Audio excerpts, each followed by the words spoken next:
យោងទៅតាមការស្ទង់មតិរបស់ស្ថាប័ន Kikonu បានបង្ហាញថាអ្នកជំនាញមិនទាន់សម្រេចចិត្តច្បាស់លាស់ទៅលើទិសដៅមាសរយៈពេលខ្លីខណៈដែលវិនិយោគិនទូទៅ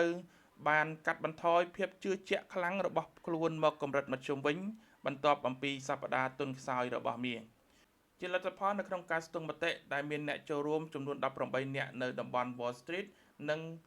340នាក់ដែលធ្វើការស្ទង់មតិតាមរយៈអនឡាញបានបញ្ជាក់ឲ្យឃើញថាក្នុងចំណោម18នាក់មាន9នាក់ស្មើនឹង50%នៃអ្នកជំនាញបានបញ្ជាក់ថានៅសប្តាហ៍ក្រោយនេះមាសមានការប្រែប្រួលឡើងទៅលើចំណែកឯ4នាក់ថាមាសចុះដែលស្មើនឹង22%ហើយ5នាក់ស្មើនឹង28%ថាមាសស្ថិតនៅក្នុងកម្រិតបច្ចុប្បន្នដោយឡែកការស្ទង់មតិតាមអនឡាញដែលមានអ្នកចូលរួមចំនួន340នាក់នោះមាន211នាក់ស្មើនឹង62%ថាសប្តាហ៍ក្រោយមាសមានការប្រែប្រួលឡើងទៅលើ56នាក់ស្មើនឹង16%ថាមាសចុះឯ73នាក់ស្មើនឹង22%ថាមាសស្ថិតនៅក្នុងកម្រិតបច្ចុប្បន្ន